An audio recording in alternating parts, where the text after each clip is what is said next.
Welcome everybody to the New Fly Fisher. I'm your host, Colin McKeown. In today's show, we're going to be fly fishing for big smallmouth bass. I'm talking 4, 5, 6, maybe even 7-pound smallmouth bass on a fly. It's pre-spawn and the fish are going to be just coming into the shallows. The water temperature is 49 to 50 degrees and you got to use special techniques, special flies. We're going to be going over all these things and having a lot of fun. I know you're going to enjoy the show. Stay with us.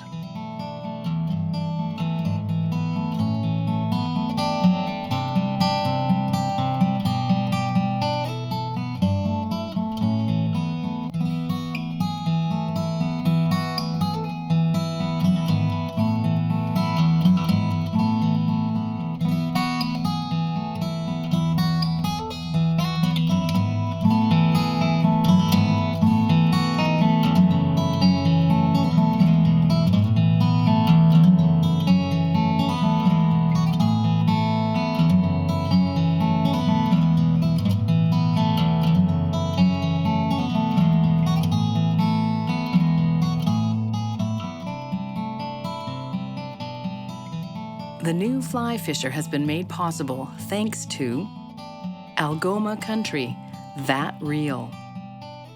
Ontario, yours to discover. Orvis Sporting Traditions. Scientific Anglers. Able Reels. Ross Reels. Superfly, fly fishing for everyone.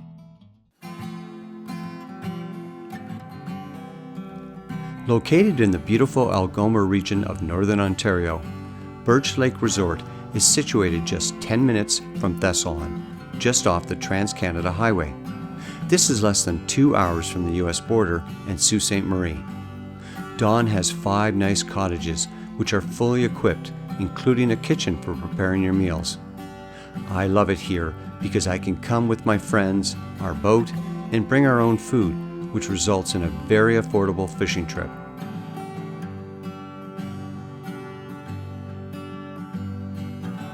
For those that are looking for a great drive-to location where you can easily catch trophy-sized bass, this is it. Big fish. Whoa, whoa, whoa, big fish. Beautiful smallmouth. Algoma has some truly spectacular fishing locations, and this is one of them. When you come fishing in Northern Ontario in mid-May, it is usually cool, but not super cold. This year was a particularly late ice out, thanks to unseasonably low air temperatures. It was so cold, we observed snow on some sheltered hills. This is not the norm. In fact, it's quite unbelievable. Because of this, the water temperatures varied from high 40s to low 50s. The bass at these temperatures are moving slow. Their metabolism is still not fully active. They are feeding, but will not aggressively chase down food. That is why our presentations have to be slow and usually near the bottom. These pre-spawn bass are looking to eat, but not chase. Crayfish, insect larvae, and baitfish like smelt are all on the menu. If you can get sunny conditions, this is ideal, as a 2 to 3 degree water difference in the shallows from reflective solar energy can really make a difference. However, the key to fishing at this time of the year, whether using a spinning outfit or fly rod, is to retrieve slowly and near the bottom. So what I'm doing, using an intermediate line, 6-weight rod, cone-headed fly, and we're using cone heads exclusively right now to make sure that the fly is getting down and I'm near the bottom, which means I'm snagging a lot because there's lots of fallen timber as you can see around us. But these bass, they're not willing to chase a lot, so I'm using relatively short little pulses like this. And to them, it's either it's looking like a crayfish, it's looking like a leech, or it's looking like some sort of minnow, some sort of bait fish. Either way, it works.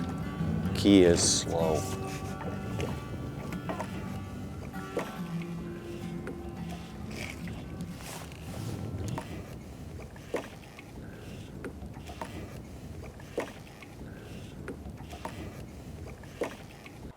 Oh, that's a nice fish. That's a nice smallmouth. Whoa, right at the boat. Oh yeah, that's a nice bass. There we go. Oh, look at the size of that bass. Look at the size of that smallmouth. That's a nice way to start. I just lost another fish. Oh yeah, look, and look, he's coughed up. Crayfish. You got a crayfish already, which given the water temperatures is pretty incredible. Look at that smallmouth. Ladies and gentlemen, that's what we're looking for here today. Beautiful smallmouth like that. These are pre-spawn fish, so they will be getting ready to spawn probably in about 2-3 weeks, but they've got the feed bag on after a long winter. Let me get them in the water here, let them alive. He's already ready to go. This cold water doesn't take long to revive them, and what I'm using is this fly right here. And it's basically a smelt pattern, very popular here in Northern Ontario. It was invented by a gentleman by the name of Scott. It's called Scotty's McFly. Bill Spicer and I have found this to be one of the best producing smallmouth flies up here in Northern Ontario. That bit of orange seems to make a difference, and the sparkle, and of course the weighted head. And you give it twitches, and it jigs underwater and just looks perfect. And they've got so many smelt here. It's the perfect fly. Let's get in the middle. So what we're doing is we've got a point that comes out here. It's about 4 feet. There's a bit of structure, and I just hooked a smallmouth. Terry just lost one. And what we're gonna do is use the wind. Instead of anchoring, I think we're gonna do some drifts and just go slow with our flies, and he with his lure, and just drift through this area a few times and see if we can pick up another fish, because I think they're roaming around here on this flat looking for crayfish. I hooked a fish earlier, and when it was coming up, it coughed up a small little crayfish, so maybe that's the technique we need to do. Give it a try. Whoa. So what we've done, oh, this feels good, Terry. Yeah, man. Oh, look at the size of this. This is a big fish. And so what we did is we dropped the anchor because the wind was just blowing us. We're trying to drift through. And what were we doing? You said half a knot? We were coming through. It was just too fast. Half a mile. Half a mile an hour. Okay, so it's just too fast. So That's 17, 18 inches, Carl. yeah, it's a nice bass. Look at that. Oh yeah, solid fish. Oh, that might even be 19. Look at the head on that. Oh, sweet. Ooh. That's a big bass. That's a Have you big got bass. somewhere to measure that on the side of the boat there? Yeah, I sure do. So what we did again, we knew there was fish here, and I had to slow down my presentation. I'll show you quickly while Terry gets the fish out of the net. Put on a root beer woolly bugger, bit of sparkle. It's got a cone head on it, and I've just been retrieving it real slow, bouncing. I'm snagging up a bit, but I'm getting fish. Oh, sweet, just short of 18 inches. Just short. But look at the nice girth on that fish for this time of year. Beautiful fish. Beautiful. Okay, can you release him for me there, Terry?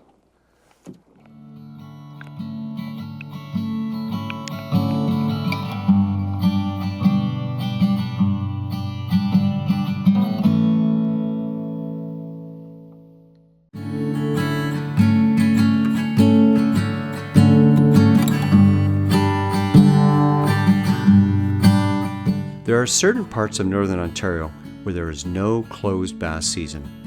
In this part of Algoma, they just changed the rules and opened it up as a year-round fishery for smallmouth. Many anglers are concerned about the fishing for bass, especially when they're on nests protecting their young. Personally, I avoid fishing when they're on the nests, and if there are still bass on the nests when I do fish, then I keep away from them, targeting the post-spawn females, which are in deeper water and near drop-offs. This week, we are fishing for the pre-spawn bass, which are still at least 2 to 3 weeks away from mating. We will do no harm catching these fish at this time, and in fact, the cold water will help ensure good revival and high survival rates. This rod that I'm using is similar to a fly fishing rod, with it being a cork handle and light action, medium action. Very sensitive. And the braid just allows you to feel every little bit down on the bottom. And all I'm doing is casting into shore. We're in about 5-6 feet of water. So it's probably about 4.5 to 5 where I hat. And just slowly twitch and lift and generally, it's, there's the bite right there. That lifting motion of the crayfish is, when they're trying to flee a predator, is how they propel themselves backwards in 6-inch spurts and about no higher than 2 inches off the ground. So that's what I'm trying to imitate. Any size to that one, Terry? Oh, come on, buddy. They're all nice in here. Oh, say, hey. That's a big fish. This is the biggest bass in my entire life. Okay, bring it over this way. Got him. That, my Colin. friend, is a very solid 5 or 6 pounds of bass. Look at that.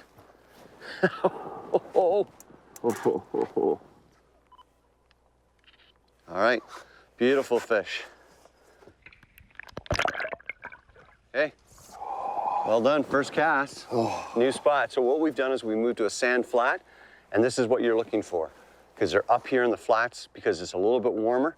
The water's a little bit warmer. There's going to be lots of insect activity. There'll be bait fish, there'll be crayfish, there'll be things they're looking for. Fish are not moving fast. We're slowing down our retrieve, and we're going to get lots of big ones.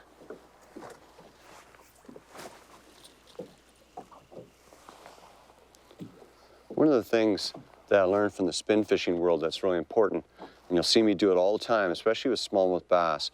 So after I make my cast, I'll put my rod tip down, pull in, and make sure I'm tight to that fly, so that as the fly drops, a lot of the times you're going to have a pickup by a bass. And this is applicable to trout as well in any type of still water like this. You want to keep tight to it as it drops, because a lot of times you feel a little bit of weight or a tap, and then you just give it a tug like this, and you'll go tight to the fish. But a lot of times anglers miss a fish that's picked up the fly as it's descending in the water column, and they don't even know it happened. They've missed their opportunity to catch a good fish. So keep your line tight to the fly all the time right after you cast. I don't know what it was. Something grabbed it there.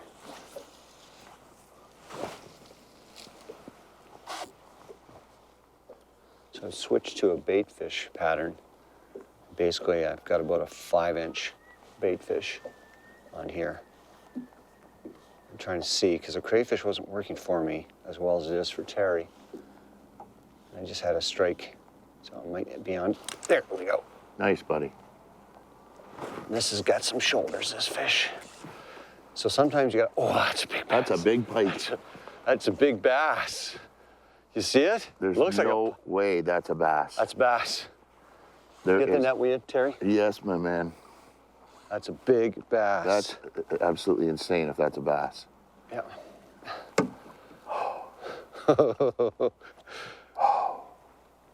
How's that? Colin. Ready? Oh, hang on. He's not. Bring the head up. Bring the head up. Bring it. Scoop him. Scoop him. Oh, look at, he just coughed up something too. What did he cough up? A minnow. Shiner. There you go. There's your proof. Ooh. That is 6 pounds of bass. Oh, come on. That's 7.5, buddy. Look at that, ladies and gentlemen. And this is why, if you think you have to go pay a lot of money to go fishing in Northern Ontario, there's proof you don't. There's a nice solid, you got a little mark there, but that is 6 pounds of bass, easy. I'm gonna let him go now. Let's revive him here. Wow. You're already ready to go. Yes. Congratulations.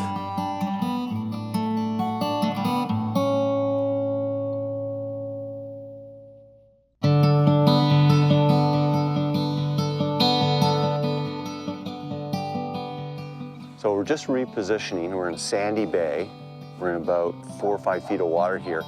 Terry just had a big fish follow his rapella in, and basically, or stick bait. And basically, the fish are out in the deeper water right now. It's still only about 10:30. Probably going to come into the shallows as the temperature goes up and they start pushing bait fish in here. But what we're going to do is go out into the deeper water and cast in now that we've seen a bass. We know they're here. Now we just got to go to where we think they are and cast in and try and find them. Fish on. fish in. on. Oh, you hit it once and missed it? I Yeah. thought it was a bottom. Oh, it's big fish. Big fish, Terry. Okay, buddy. I love the first fish of the day. And he was out in about 6 feet of water, 7 feet of water. Look at that. Look at the size of that bass. Whoa. Nicely done, brother. How can you not like this, catching big smallmouth bass like this? That is beautiful. Look at that. That's a big bass. That's a beautiful bass.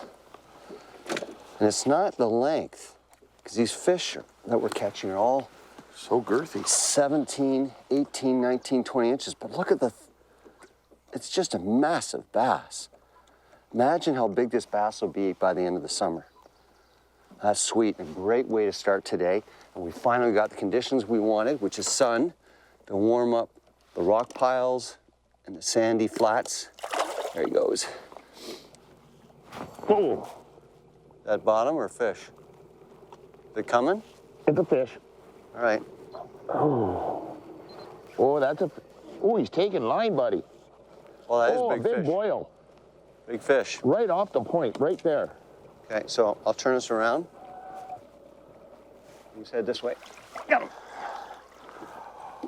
Give me 5. That is. Ooh, that's a big fish. That is a big fish. That's, hold that up. Look at that. That's a big bass. That's what we were looking for. Well done. Wow. That's definitely one of my top 3 largemouth, smallmouth bass. Whew. Let her go. There we go.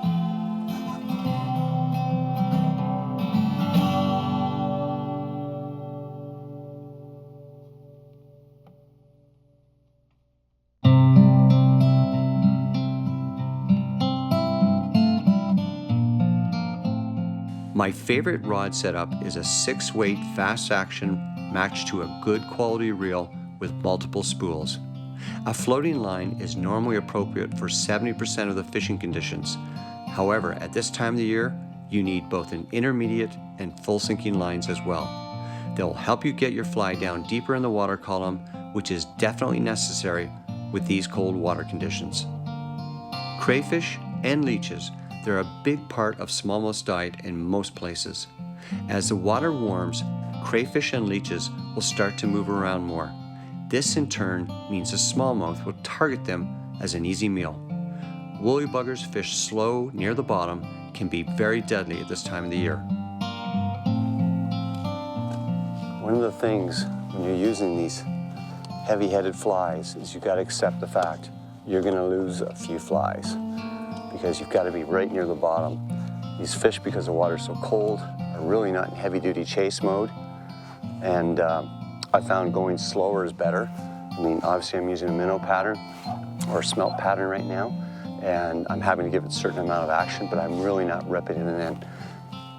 So as you can see, we're really tight here to a rock face. It's very deep water here, 27 feet, and very steep too underwater. But the bass are cruising along the edge of this, looking for crayfish, looking for insects, looking for minnows.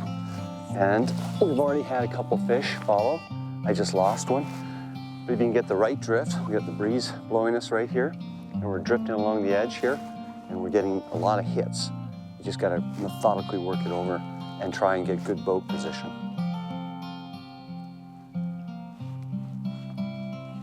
Oh yeah. Whoa. And that was right where you'd expect a bass to be sitting in ambush, right at that point. Oh, look at this. See if I can get this guy myself. Oh, look at this beautiful fish. Look at that. So beautiful. Beautiful bass.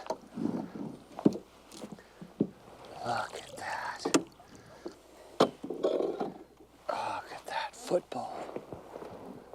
Beautiful bass. So pretty. They are pretty. Just put it right in here. There he goes.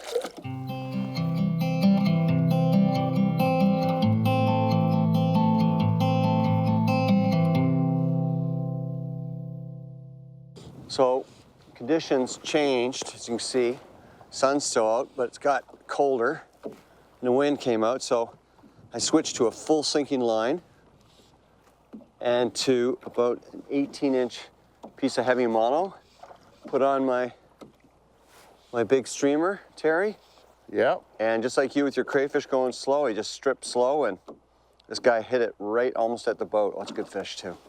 It's good fish. Another feisty beauty. And this is an 8-weight rod I'm using. And look at how he's making this thing bend. Like, how could you not enjoy this? Look at the size of this bass. There's lots of good places to come in Northern Ontario, and you don't have to fly in. This is public waters. Drive to. Oh, look at that. Wow, Colin. Look at that. Drive to for bass like that. Nice, chunky, I'd say probably 18 to 19-inch fish. But look how thick they are. Big, fat slabs. Wonderful fish. Away he goes. In our next episode, we return to Birch Lake Resort, only this time in September, to catch more trophy-sized smallmouth and even land a new provincial record. Thanks for watching. See you soon. The new fly fisher has been made possible thanks to Algoma Country, that real. Ontario, yours to discover. Orvis Sporting Traditions. Scientific Anglers. Able Reels. Ross Reels. Superfly, fly fishing for everyone. To learn more about the new fly fisher, our locations, contests, news, and much more, come visit and like us on Facebook.